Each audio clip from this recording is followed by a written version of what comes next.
Welcome. We're here. We're live. I think you unmuted a little too early there. We got some feedback from from the video. But yeah, hey, welcome everyone. Hello, Alexandra. How are you? Good. How are you? Good. Thanks. Nice to see you again. Forward. Yeah, you as well. Looking for, not that we haven't seen each other like all week, right? But looking forward to this episode. Very exciting. What do we got today? Innovation Coffee, Democratizing Robotics. So today we have a special guest from Misty Robotics. So we have Ian Bernstein, the founder and head of product at Misty Robotics, that will talk to us about how he's enabling developers to develop robots, cool things with robots, because the robot is there and it's a platform for you to develop cool stuff. So I'm really excited about the episode today and hearing from Ian and his story around how you got to this as well. So I guess before we go to Ian, though, you wanted to do a short recap of the last episode, right, Robert? Yes, please, if you don't mind. So yeah, thank you. And I'm very excited as well. Look forward to bringing Ian into the call. But as we usually do, yeah, it's important to look back at last week's episode. So last week we talked about TinyML for good. So how can you use TinyML for good around the world? And we met with two awesome people, one of which is one of our ARM innovators. I'm going to kind of just let you know who they were. Shira Mena, who's co-organizer of Data Science Africa. He's also an ARM innovator, like I mentioned, and a lecturer at Dedan Kimathi University of Technology. He talked to us about all the cool things that he's doing over in Africa, some of the difficulties that they have by actually implementing these various tech out in the field, out in the jungle. We talked about how a baboon literally started tearing his stuff apart, and they had to figure out how to kind of mitigate those losses. And then we also met with Alistair Davies. And that was a lot of fun because he talked about how they were able to track polar bears using TinyML and these little devices out in the Arctic.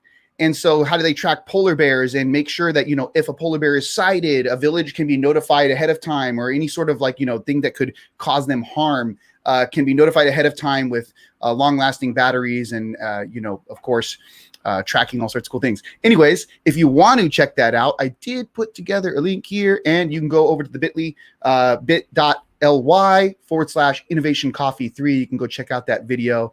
Very exciting one. And yeah, there we go. Did I summarize it okay? Alessandro, you also gave a good breakdown of TinyML. I think it was like a snippet, high-level view. Yeah, absolutely. So it's time for bringing our guest in. I'm excited to have Ian on the show. So Ian, welcome. Hey, how's it going? Hello. This is Misty. Ian and Misty. Ian and Misty, yeah. Sorry, I forgot to introduce Misty. Cool. Awesome. So, Ian, why don't you tell us a bit about yourself and Misty, obviously? Yeah, so me, grew up in New Mexico, started building robots when I was actually 12 years old, homeschooled, and still doing it. So studied electrical engineering in school. Actually dropped out to start a company. I started a web development company. And then in 2010, started a company called Sphero that many people might know of. Sphero is a robotic ball. It's in tens of thousands of schools worldwide right now. You can kind of see the box, one of the boxes for Education Edition over there. Later, we worked on BB-8 from Star Wars, the app-controlled version. And then about 4 years ago, spun out a new company from Sphero. We had started as a product team within Sphero to work on these more advanced robots, and that's Misty. My vision is to have robots more robots in our lives, doing more things for us, being our friends like Rosie from the Jetsons, and hopefully lots of useful things, right? Eventually helping us cook and clean and take care of our families and all that kind of stuff. Whenever you say Misty, that's when she beeps? Yeah, so I won't say the Amazon product because I have one there, right? So Misty is like her wake word. So if you want to program a skill of voice interaction, she's responding to that. That's very cool. I didn't know that you were actually an electrical engineer or that you started studying electrical engineering That's also my background. I think, Alessandro, you ended up doing that too, or was it computer science? No, I studied physics actually, but I worked as an electrical engineer. Design. I was designing digital systems, so that was kind of my initial work at Arm. But no, I studied physics, so not engineering. But yeah, it's interesting. So you went from engineering to robotics, actually.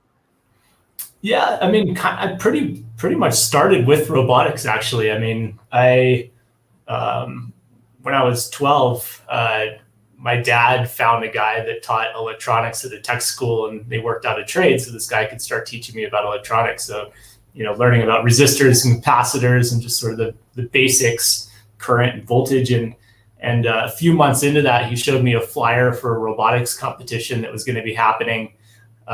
This was a few months in, right? And ended up showing up with my dad. Didn't really know much about robotics other than, watching the Jetsons and things like that on TV.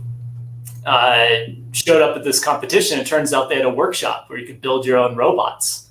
I didn't even make it into the competition. Like the 4 days, I just sat and I built 3 robots when I was there. And I was just hooked. After that, I would just take apart broken VCRs and cassette players and pull out motors because I didn't have a lot of money. And just kind of went through online communities, really. It was message boards and stuff back then. Learned about robots. What was the competition? I'm curious. Was it one of that's still around, or? So it's called Beam. It was the 1995 International Beam Robotics Games, and Beam stands for Biology, Electronics, Aesthetics, and Mechanics. So it's this robotics. It was very biologically inspired, solar powered. Many of the robots. So competition was building these robots that were solar powered that could survive in a ring for 2 days, and they'd basically have stop motion on it. And these robots weren't as sophisticated as the DARPA challenge and stuff that we have today. But it was put on by this guy, Mark Tilden, that worked at Los Alamos National Laboratory, and he became a mentor of mine, still a mentor of mine many years later. That's awesome. So you started, that sounds like a complicated start. You started with how to make a robot, survive for 2 days without a battery or without electricity. And that's quite interesting, actually. That's how you got started and hooked to robotics. At 12. Yeah, you can say, Robert? At 12 years old. Yeah, exactly. Getting into, pretty cool. Yeah. Cool. So you want to introduce Misty? Do you want to talk a little bit about, or you want to show us Misty and maybe before we get into the details, but just tell us what it is. Sure. So a little background on the robot and how did this thing come to be. So we were working a lot, again, in the education space. We had launched BB-8 in 2015 with the new Star Wars movie. And we ended up learning a lot from Disney about how to create character. And we thought, well, maybe it's time that we could start to put more robots in people's households, and what would this robot look like? And we realized sort of the power of that personality. When you create connection with users and new technologies that were coming out, like voice interaction, natural language processing, all the interesting APIs, computer vision was really just starting to take off. And we thought, well, maybe we could, how could we do this? And one of the things we thought of is what is the killer application for this robot? And that was kind of the beginning of our team. And literally every week it was something different for 6 months. And it was driving us crazy. What is the killer application for the robot in the home other than vacuuming? And it always sort of broke down. The robot would be too expensive, the technology wasn't quite good enough. Maybe the technology was good enough, but it would be cost too much. Maybe it was an application that we weren't really sure if it would take off. So we ended up landing on, somebody mentioned the computer industry. How did the computer industry start? And at the beginning, it was just sort of hobbyists and hackers putting these computers together with components and the homebrew computer clubs and stuff. And it was really the Apple II when that came along that it was a platform that just worked. And instead of people having to spend all their time just building the computers and not really doing much with the applications on top of those computers, now they could just buy a platform that worked and start to develop the applications. That's where they were putting their energy. And it was several years of that before applications like VisiCalc came out, which was the first, a lot of people say it was the first killer application for computers. But it was a platform that really accelerated that. So we thought, well, you know, if we're struggling to come up with this killer application for robots, like why don't we build a platform and democratize it so that all the super innovative, creative developers out there can start, you know, again, not have to worry about the robot, to build applications on top of the robot and focus on that part of it, because they have all kinds of passions and expertises that we don't have. So that's Misty. So Misty has really good documentation. It has SDKs and lots of functionality. So there's things like capacitive touch. The personality itself, we have eye packs and sound packs for the robot for all different kinds of emotions. So you don't have to worry about building that out.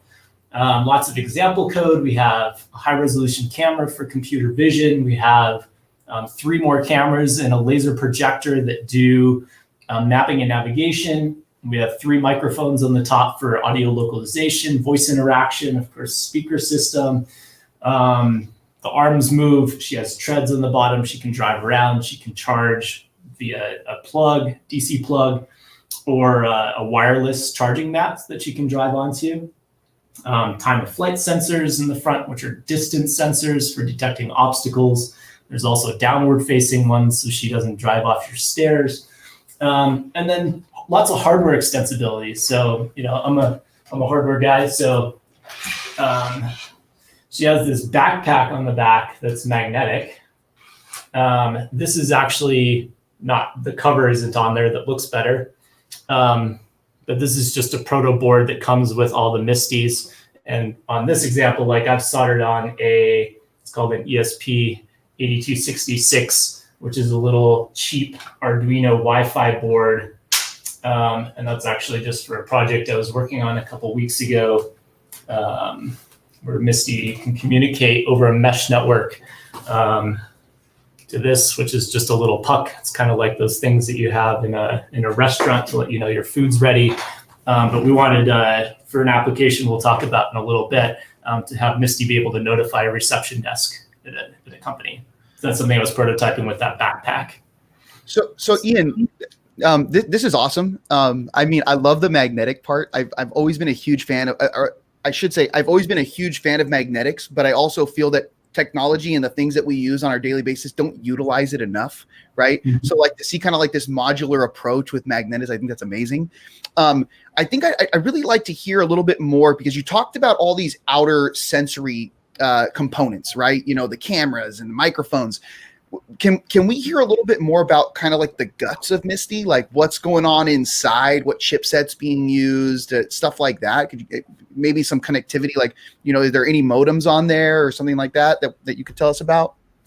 Yeah, so we wanted to make Misty very modular from a hardware perspective, right? So I talked about the backpack. There's another panel up here that's magnetic where you can snap different sensors on.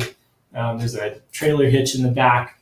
On the inside, it's also very modular. So we tried to even do things like, there's really only a few different types of screws in Misty. So if you take her apart, you don't have like, you know, 50 different lengths and you can never get the thing back together.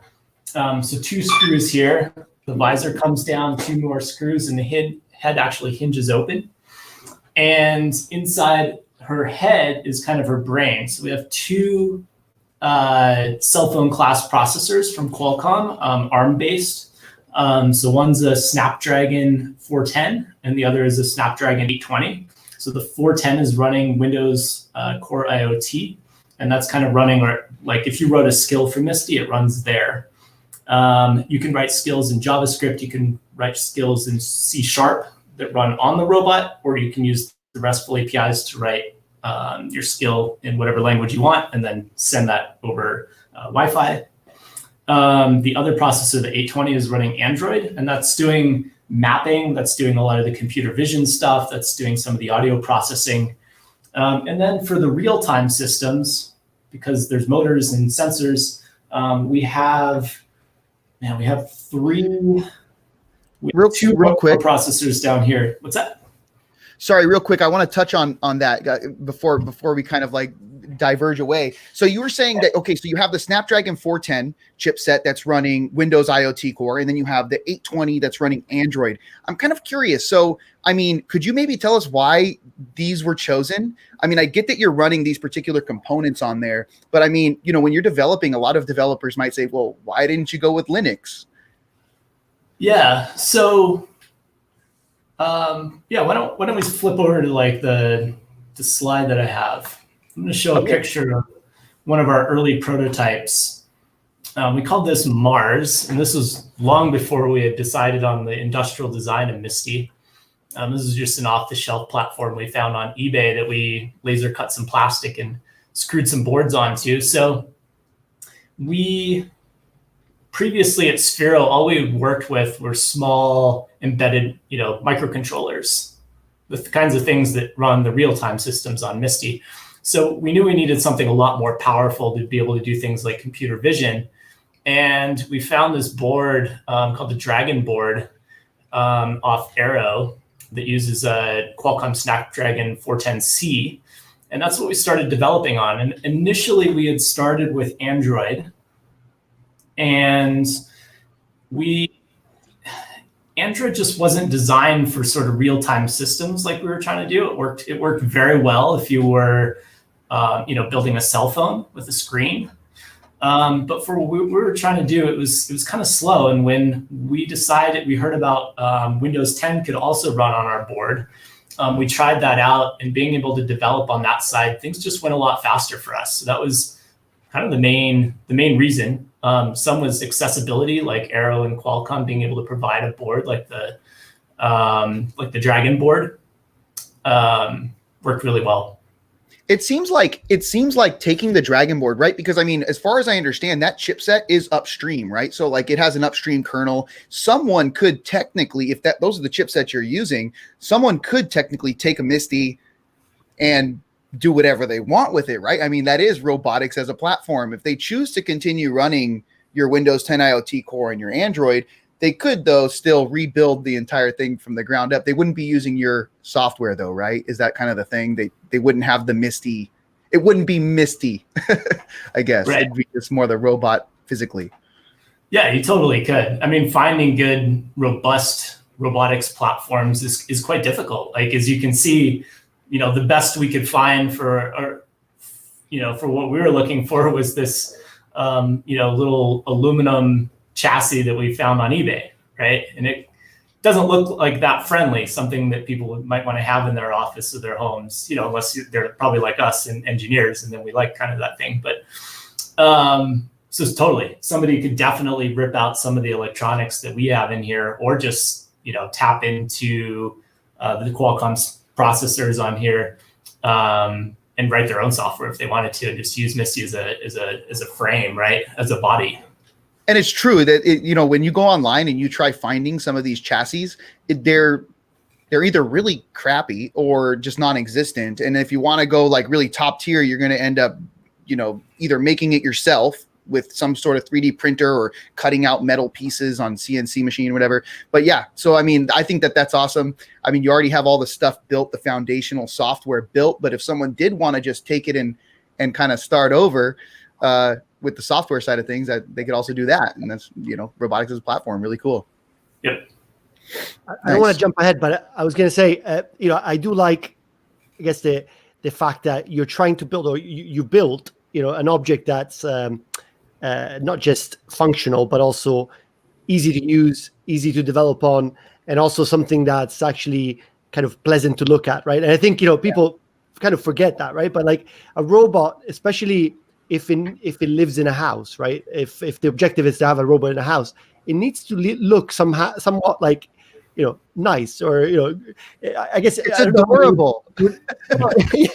But I mean, you have it around you all the time, right? And you don't want it to look weird or bad or whatever. And actually, I was reading something in the past about this, like even like the fact that something, a robot has eyes, makes you empathize with it much more than if it doesn't, right? So, I haven't done any studies on this. You probably have, right? But I think it's interesting the way you make it look.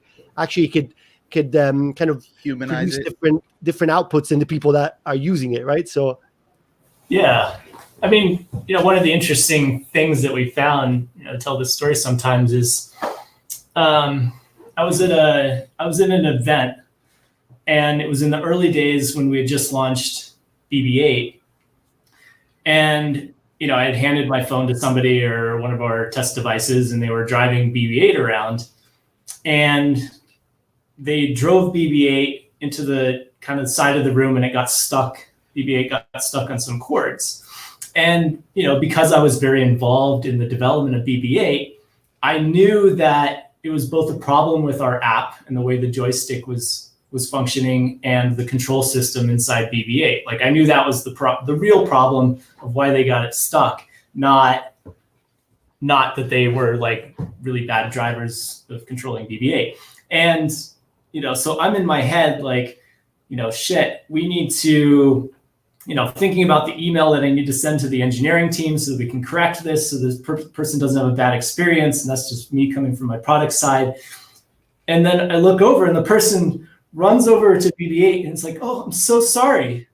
I'm so sorry, BB-8. And just very carefully picked BB-8 up and put him back at BB-8 in the middle of the room. I was like, oh my God, I'm so sorry I got you stuck. Like, and I realized that if you can create, when you have that connection and the character like BB-8, you empathize with it, and you, like, the user actually can feel bad for getting stuck when I knew it was like a technical problem. So thinking about Misti, one of the sort of, in the development, one of the selfish things that I realized is like, we want this robot to be able to have a connection with the user. And the stronger we can create that connection, the more people will overlook the technical deficits. And as you guys know, I'm sure most of the listeners know, a lot of this technology like computer vision and natural language processing and all these things are incredibly difficult and they don't always work. But the cool thing is we found, like, if Siri doesn't recognize you, it's crap, right? But we found like robots like BB-8 and Misti, if some of the technical things don't work, people will overlook them. I love that story. I love that story. I mean, I've always thought BB-8 was cute, and I mean, you were kind of also playing on that. I mean, when you watch the movie, right, like the Star Wars movie, it's also just really cute in the movie too. So you built on that personality, right, like providing it to everyone. I think that's really cool. If you pull up the slides again, I can show a couple other examples. I mean, we went through probably 150 different iterations of the actual physical design. I mean, we had a wall of our office 40 feet long, just covered in sketches that our artists had made. This is actually in our office test environment.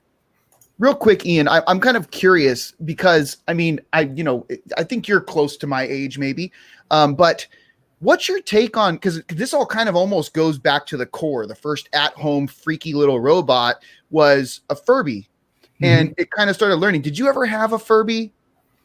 I didn't have one when I was a kid, although being in the toy space, the Furby was amazing, right? I mean, over all the different versions, I think they've sold like 76 million Furbies. Yeah. So it was kind of an incredible thing. So I've through work, I've had many different iterations, including the newer versions that have come out in the last few years. And yeah. I was going to say, this brings up the question, right? So, like, I mean, it looks like Misti's, yay tall, right? I mean, I shot JR in our chat, brought up a question here. He says, any plans for a Misty Mini? So, I mean, this seems like your main product, right? But I mean, have you thought about shrinking it down and creating something smaller, more handheld like the Furby? Maybe. Part of the problem with going smaller is you lose a lot of the functionality, and we really wanted Misti to be, able to do real stuff for us. And we'll hopefully show a video in a minute of like one of the applications that people are building Misti for. But if you make it too small, then she'll get too stuck on, you know, even little things like a going from hardwood to carpet, or you know, a sock you left on the floor, or cords and things like that. So we haven't gone smaller. I mean, if you think smaller, there's a company called Anki that developed a vector. There's another company that's supporting that product now. And it's cool, but it's more for like very simple things on your maybe on your desk. But we wanted Misty to be able to do more than that. So mostly, like, we've been looking at how do we make Misty larger, and we've done things like build what we call the chariot, which is a 3-foot tall motorized pedestal for Misty, where it utilizes all of Misty's sensors, but she can drive around and, you know, be more robust, maybe for like a warehouse. Yeah, you say that. I'm actually, you know, I'm thinking while you were talking, I was thinking I would have never thought of like a smaller Misty. I would have thought of a bigger Misty, because I think, you know, if you look at Misty, it's small enough to look like a toy, and also in terms of like the capabilities, you know, if you think of like carrying some loads, or, you know, potentially things around the house, I don't know, you might think that you might need more capabilities, more strength, or more, maybe not more strength, but more just more space to carry stuff on, right? So I would think actually the opposite. I would, you know, it's interesting that iShot JR was asking about a smaller Misty. I would expect people to look for a bigger one. I mean, interesting. Like, I mean, we built this Misty to be very modular, so it's not out of the question to take a lot of the electronics out of Misty and put them in different form factors. So, you know, I would love if a customer of Misty, you know, basically took all the electronics out and all the sensors out and 3D printed a smaller version, or a larger, more robust version. Because, you know, if we want more robots in our lives, we're going to need some specialized ones that are built to be outdoors, or in, you know, industrial warehouses, and some in homes, and some desktops. So. On that note, Ian, I interrupted you when you were going through the last segment, and you were about to talk about the actuators. And so I'm kind of curious, before we go into this design area, because I do want to see all this stuff you're going to show us, the actuators. Alexandra brought up a good point. What is the load bearing for these actuators on the robot? I mean, you mentioned moving from hardwood floor to carpet. I see that she has little arms. I mean, are the motors removable to bring in more powerful motors, or are they kind of set in place, and what can they pick up and put down? You know, maybe you can highlight some of that stuff. Yeah, so Misty has enough capabilities that, I mean, so we have a trailer hitch on the back, so you can actually tow a trailer. You know, you're not going to tow a person, but you could tow, you know, maybe you know, an Amazon package around an office, as long as it's not too big. You can kind of see in this picture that I have up, we have the motors down in the bottom here, and you can kind of see the inside where the circuit boards and stuff are on the back side. But again, it's built very modularly, so you could basically, I mean, if a customer wanted, and they wanted to put a little effort into this, they could basically, you know, separate the bottom chassis and just use the upper part of Misty, and then, you know, mount it on a much larger chassis if they wanted to, if somebody's more hardware inclined. Nice. It's very adaptable, but we did want to make sure that the base Misty was capable enough for most things people wanted to do, because most people probably don't want to spend the time to put bigger motors, for instance. And I think this brings us back to the slide that you have here, the pictures you have here. Right? I think it's interesting. I would like to kind of go through what it took you to find the right balance between you know, like what the capabilities should be and what you actually can fit on this robot, right? And I guess you've got like a bunch of constraints, like probably size, you know, cost, and power, you know, all those things. So it'd be interesting to hear more about how you actually got to the end product, right? Like the one that you're selling now. Yeah, I mean, so we looked at, like I said, probably 150 at least designs. I mean, we had flying designs and rolling designs and you know, wheels and treads and all kinds of stuff. We probably actually 3D printed and built maybe 6 of them, and then the design that's Misty sort of came out. And you know, it's really a balance. As engineers know, it's really about balance between the functionality that we wanted and then just the physical constraints of you know, our engineering constraints, like things like thermal heat generation in Misty was not something that we had anticipated being a large problem in the beginning. So if you look at if you could find early photos of Misty on the internet, actually, I don't know if there's, you can see it on these. No, there's none that have the covers, but we didn't even have like these vents on the front of Misty initially. There's actually these vents in the back of Misty's head. You can kind of see these gray ones that were just aesthetic. From our industrial designer, we ended up having to cut those out much later on and actually put fans in with heat. Sorry, ducting. I guess I do not support this language. She's trying to do some translation. So yeah, lots of crazy challenges in it, and we thought this design was the most friendly. Like, there's enough challenges in robotics and engineering your skill, but we wanted, even if Misty, even if she's not even moving right now, like, people just run up and want to interact with her. She's friendly. Like, we didn't want people to feel uncomfortable or not be sure about interacting with the robot. So we put a lot of energy into that physical part of it. I love it. It's awesome. Well, Oh, sorry. Go on, Robert. I was just going to say there's a couple questions that popped up here. And since we're kind of on this whole evolution of Misty topic, iShot JR brought up, is this Misty 2? And if so, what was Misty 1? How did she evolve since the original? Yeah, and I so think we kind great of question. Yeah, sorry. So we basically started with the Misty 2, but if anybody's actually produced a physical hardware product, you know how long it takes and how much money it is to build all the injection molding tools and go through all the iterations on that. So to get something in the hands of people earlier, we built these platforms. So this one we called Mars. That was one of our original internal ones. That one was we called it Woz. I think based off of Steve Wozniak as an inspiration.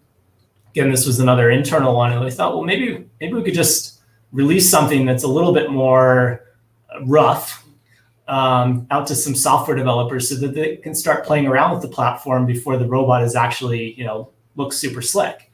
So we decided so this was originally Misty 1. We ended up decided, well, let's call this one Misty 2, and let's create a Misty 1, which is the one I have up now.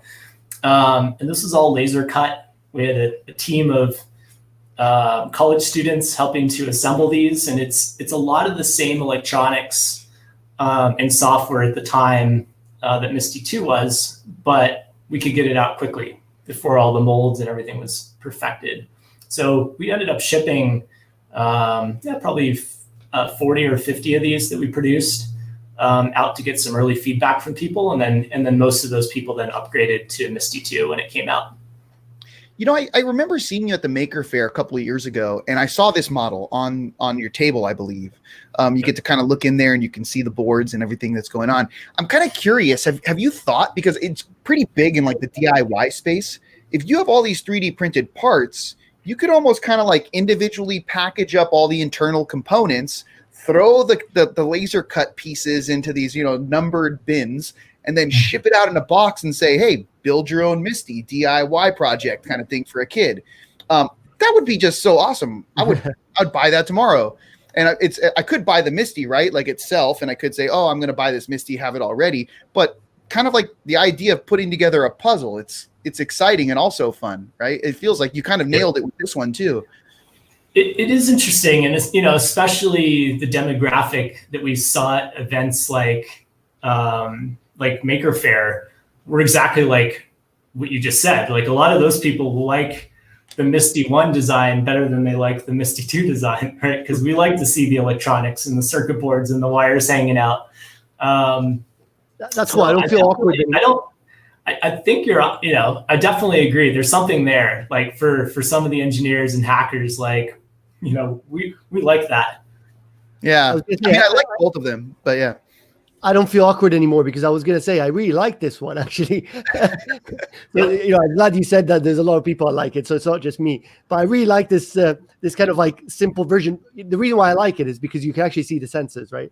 It's like, obviously it wouldn't be the thing that you would sell in masses, but I think having, as Robert was saying, I think it'd be cool if you could play around with a version like this and perhaps like, upgrade a sensor or change a sensor or, add a sensor. I guess you could do it on the other one as well. You were saying you could do some things on that one as well. But I guess this gives you, it looks like a breadboard to me, like it looks like something you could stick stuff on, and it's cool.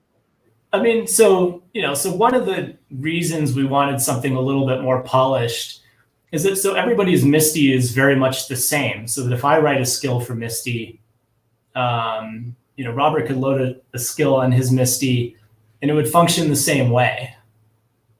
And it would be easy to sort of deploy out something you built with Misty. So we have customers right now in education space and elder care for safety, companionship. And then I thought maybe this would be a good time to sort of show people like what people are actually building with Misty. We could show maybe the video of an application that we've been building over COVID, since a lot of our customers, especially in the education and elder care space, kind of had to pause what they were doing. We ended up building a skill. Yeah, that's super cool. Actually, I was gonna say, I think let's show that video now, because I think it gives a flavor of what people are actually doing today, right? So I'll put it up right now.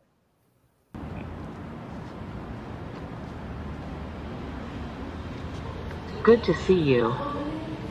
Enjoy the beautiful cloudy day. I need to perform a quick health screening before you can enter this facility. Please stand on the red dot. Question: are you ill or caring for someone who is ill? No. Great. Let me measure your temperature now. Please remove any glasses, sunglasses, or hat you may be wearing and look at my face for 2 seconds. Your temperature looks fine. You may now enter the facility.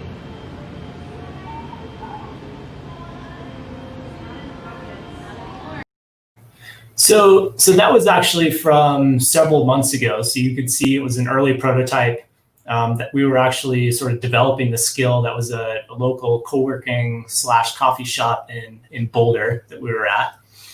And we were shipping now, so there's no wires hanging out. We replaced the visor that I was saying as the camera and the sensors for mapping and navigation. We put a pretty, actually really accurate thermal camera in her visor.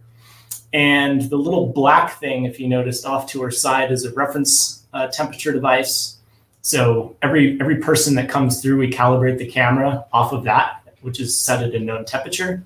We're deploying that in our customers, like our mental health facilities, hospitals, rehab, looking at places like massage places, Massage Envy, a bunch of different types of businesses, mostly driven by what types of businesses are reopening right now, and getting really, really great feedback.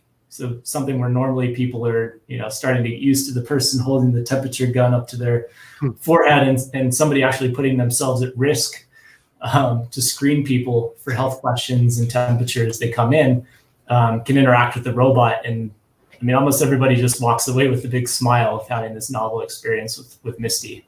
Ian, I literally just had this experience at the Apple store. So my wife needed to go get a new phone, right? Her phone broke. And we waited in line outside, already kind of uncomfortable. Then we get up to the door, and the Apple store is this someone with it literally in a security outfit. No smiles. It didn't feel comfortable. You're just kind of like, this is not a very pleasant experience. And they put the thermometer thing up to your forehead, and then they're like, go ahead. And you're just like, okay, great, thank you. I made it into the store. Even if there was a person standing behind Misty and you dealt with Misty and not the person, I feel that experience would be so much more pleasant. I mean, just like you said, you would walk away with a smile. And if, of course, Misty flagged someone, there'd be someone there to monitor it if you needed. But leave me alone. I'm talking to Misty, Yep. Cool. You're totally right. And, for developers out there, I can run through quickly. I mean, we use the time of flights to know that somebody's close and standing on the red dot in the right orientation, measuring their distance. We're using text. We've tried, let's see, what are we using now? We're using Azure Microsoft Azure's text to speech.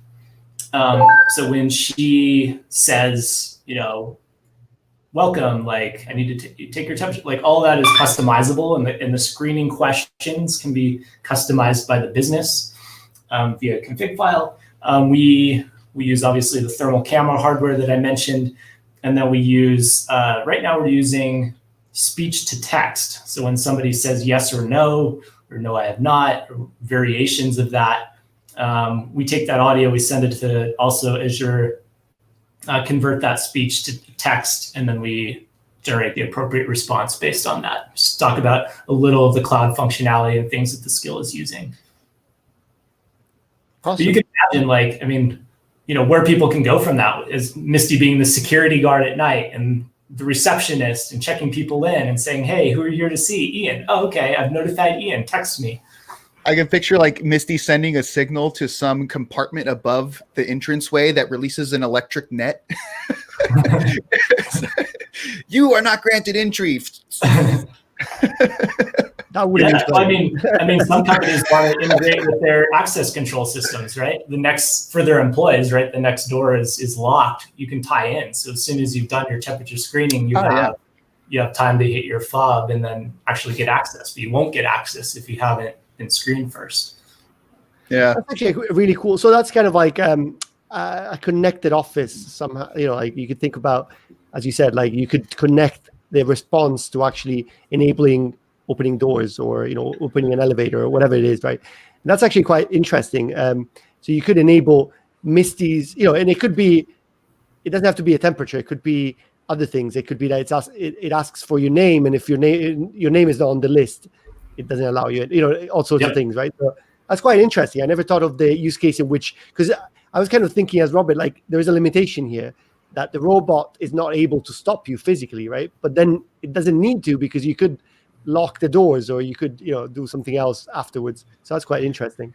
I mean, even the Arm office in Cambridge, right? Like it's a little plastic door that you put your card on, right? But you're not just going to push the plastic door, you put your card, but adding Misty there and saying temperature plus fob card, now you've added another layer, and just putting your fob there, your card isn't going to open the door. It's temperature plus the card will open the door. And that's just another thing that might work. But yeah, Carlo's on the chat saying, have you guys never seen the Terminator? Yeah, just give Misty a taser. Not. Yeah. But I was going to say, so we talked about, Ian, you said about how developers can actually do this stuff, themselves.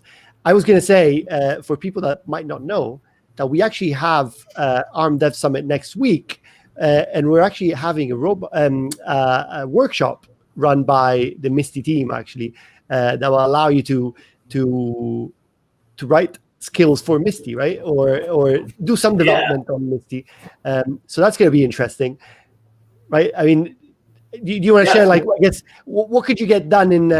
I don't know exactly what's going to happen on the workshop, and we shouldn't share exactly too much about the workshop because people should go and do it. But what could you learn in half an hour to an hour?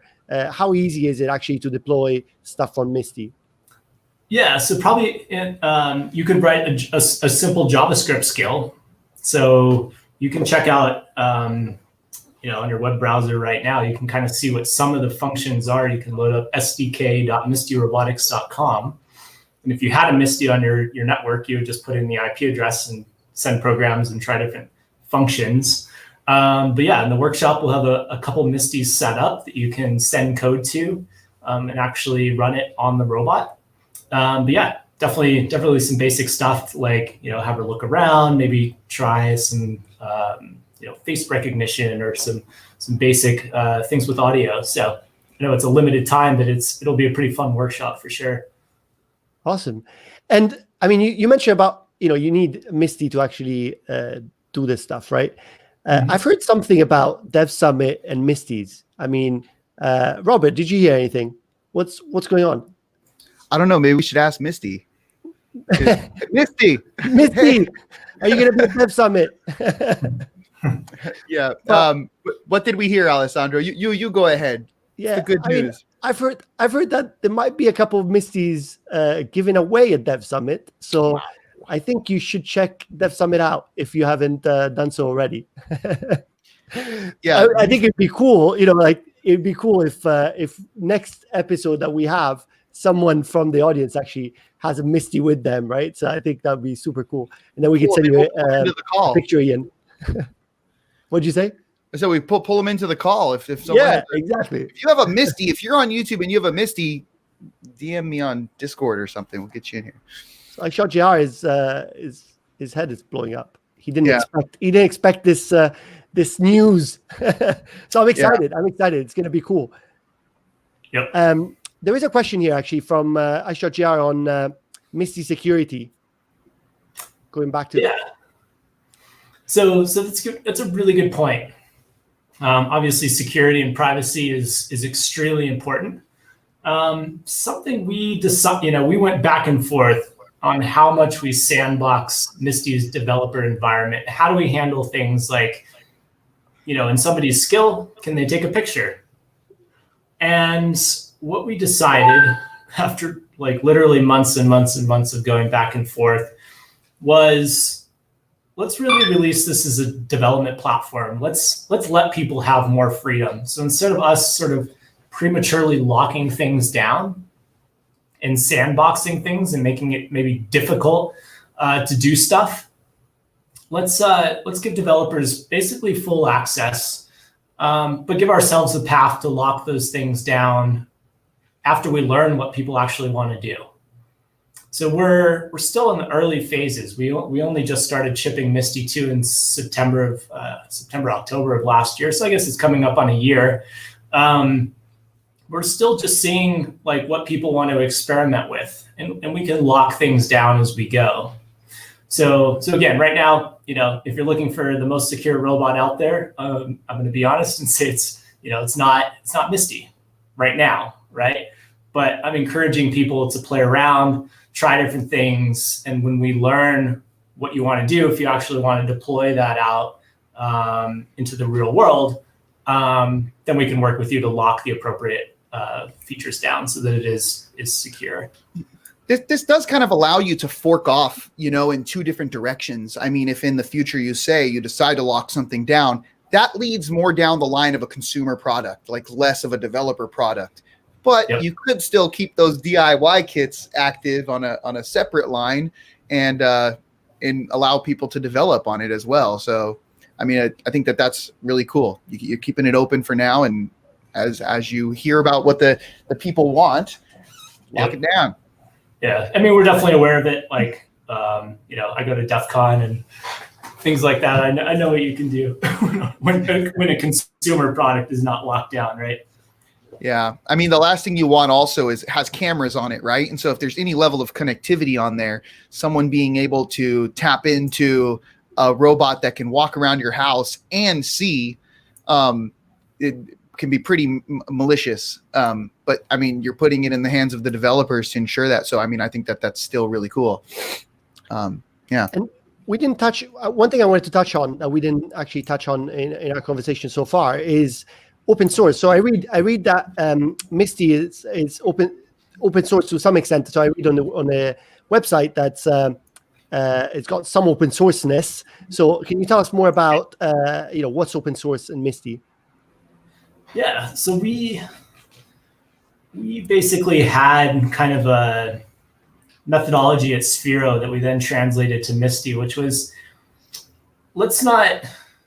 we decided not to give everything out. So like maybe the source code for our control system, but we like with the Sphero, like you can connect over Bluetooth with your laptop and if you open a terminal, you get a command prompt with like the original Spheros, right? Which is pretty cool. And we published documentation for that. Like you could change the PID constants of the control systems for the motors in Sphero. So while you don't have access to the actual source code, like you could pretty much do everything, and you could almost brick your Sphero if you were dangerous. And we made it so that what's that? if you brick a Sphero, is there a way to unbrick it? Like, do you have like a recovery? You can't actually brick it, but you could get close. Okay. Right, and we prevent people from actually being able to brick it. So we kind of kept that same thing with Misty. So with Misty, like we release all the CAD models for all the shell of Misty. So if you want to build your own arms or your own head panels or something, or you want to just 3D print like your own basically shell of Misty, you could do that. We allow you to get pretty low level on our processors to put in your own software. If you have to be pretty advanced because it is a pretty advanced robot if you want to get down to that level. But we allow, you can write C# programs and get into the Windows 10 IoT Core at a pretty low level. So that's what we mean by open source. So we're opening, there are pieces like most of the skills that we write for Misty are all open source on GitHub. You can check us out there. All the skills that I just personally write for Misty are on GitHub, as well as a bunch of our other engineers. So we want to be as open as possible, but it's not like we don't release the exact, low-level source code for the robot. Cool. I think also, like going back to a point we touched on earlier, we want to be conscious we have about 7 minutes left, but the hardware that you chose, I'm very happy that you chose Snapdragon chipsets. They're very active with making sure that the kernels that their chips are upstream, right? So I think you can, for the 410, I know that you can boot mainline, right? But for the 820, I'm not sure. I think you can. But they also have a bunch of patches out there and everything. So if you, again, we talked about this, if you wanted to just take the Misty, the hardware, the amazing design, and just wipe it, and then start from the ground up with creating kind of your own robot, I feel like that's you definitely chose the right chips for an open source developer to appreciate the hardware. So I think that's really cool too. Yeah. Yeah. I'm a huge advocate of electronic devices being able, there's initiatives, right, to by law, like devices should be able to be repaired. I'm all for that. Like I pull apart stuff all the time, fixing my Xbox One, and we went to crazy lengths, which cost us a lot of money. Things like the molds for Misty, we literally polished the inside of the mold. So if you take apart Misty, the inside of the parts look good. Things like that. I was going to bring that up. It's probably way too far, but. Oh no, I was actually going to bring that up because I remember you mentioned it on the call the other day. That actually kind of it excited me, right? Because it's I think I'm always excited by cool looking products, right? Like aside from the electronics now, but it's interesting when someone spends money on things that you might not expect people to spend money on, right? So it's quite interesting that you've actually put the effort of making the inside of Misty cool as well. So if you do want to open it up and you want to play around with the hardware, you can still you still get a pleasant experience, right? I thought that was really well thought out. Yeah, definitely check out the ARM video. You can see with Misty has her head open. You can see some of the processors in there, and we have some teardown videos on our YouTube channel as well. Wait, did we run the? We didn't. I think we should show it. Let's show it now. Ooh, okay, yeah, good point. We got a cool ARM video or collaboration that we did with Misty. So yeah, I think we should show it now. Hi, I'm Ian Bernstein, founder and head of product at Misty Robotics. At Misty, we're revolutionizing the robotics industry by building the world's most advanced, open-source robot platform. Misty is more than just a friendly face. If you pop the hood, you'll see she's packed with some serious hardware that runs on ARM architecture. ARM gives us the performance we need to harness advanced technologies like machine learning, computer vision, and sound recognition. Whether you're programming Misty to be a coach, teacher, or data collector, you can rest assured that ARM will bring your robotic vision to life. Creating the future of robotics made possible by ARM.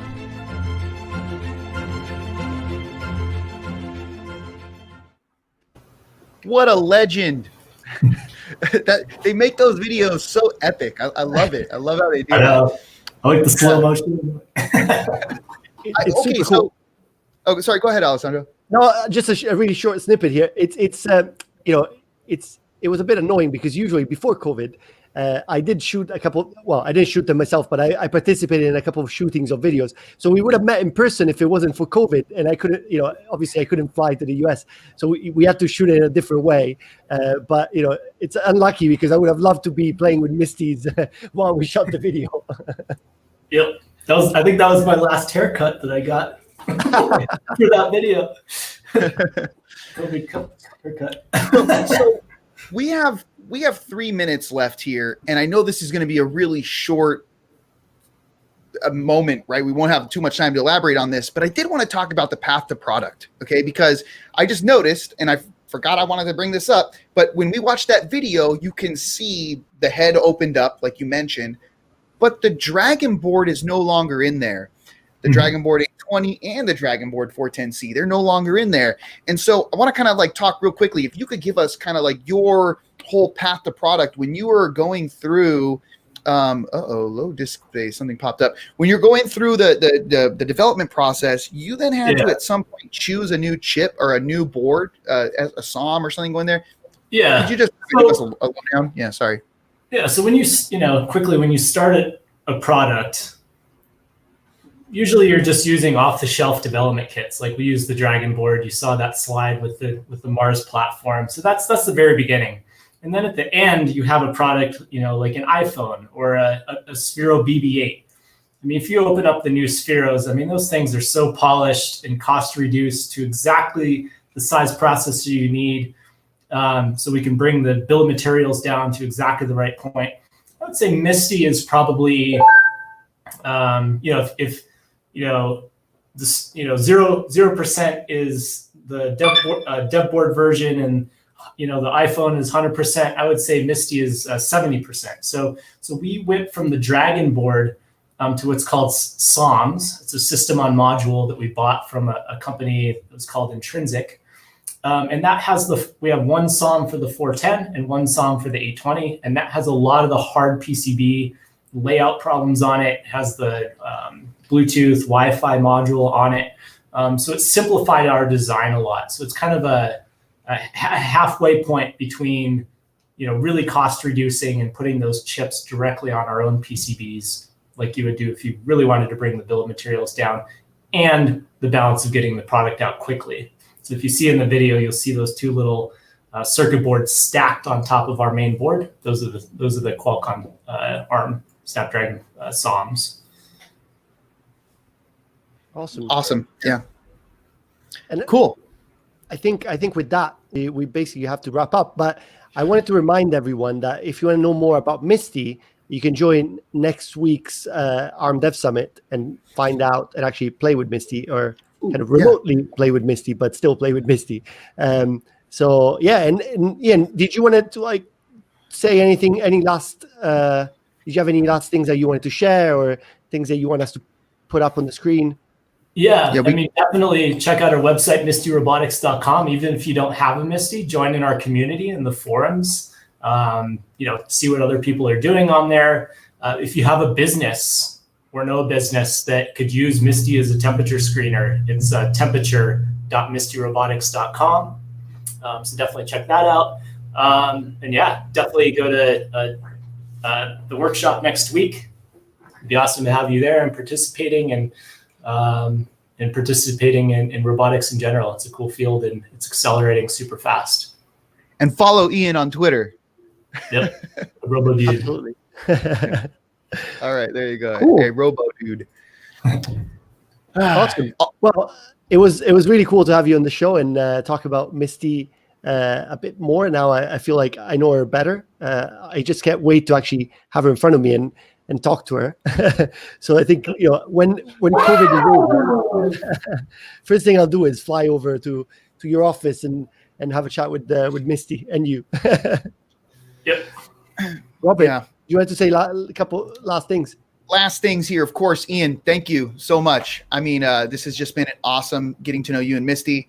I want to remind everyone on the call, description below, you're going to find all the resources we went through. Even if we may have missed something, we'll comb through this, find everything, put all the links in the description below, check that out. And And thank you for watching, of course, right? Like, thank you for watching. And Ian, once again, thank you. One important thing before we leave, we won't have an episode next week because there's Arm DevSummit, right? So what we're having, though, is we're going to have 3 different episodes at the end of each DevSummit to run through the day and what happened during the day. And we're going to have some amazing guests for those events. So, Robert, you want to share anything more about those 3 episodes? Yeah, real quick, I guess. So yeah, don't forget next week, no episode, 3 1-hour long kind of breakdowns. You can picture it kind of like, you watch a football game, you watch a baseball game. Afterwards, you have this summary of what happened. What are the highlights of the day? So we'll be bringing guests on to talk about those highlights and then what we're excited about in the days to come.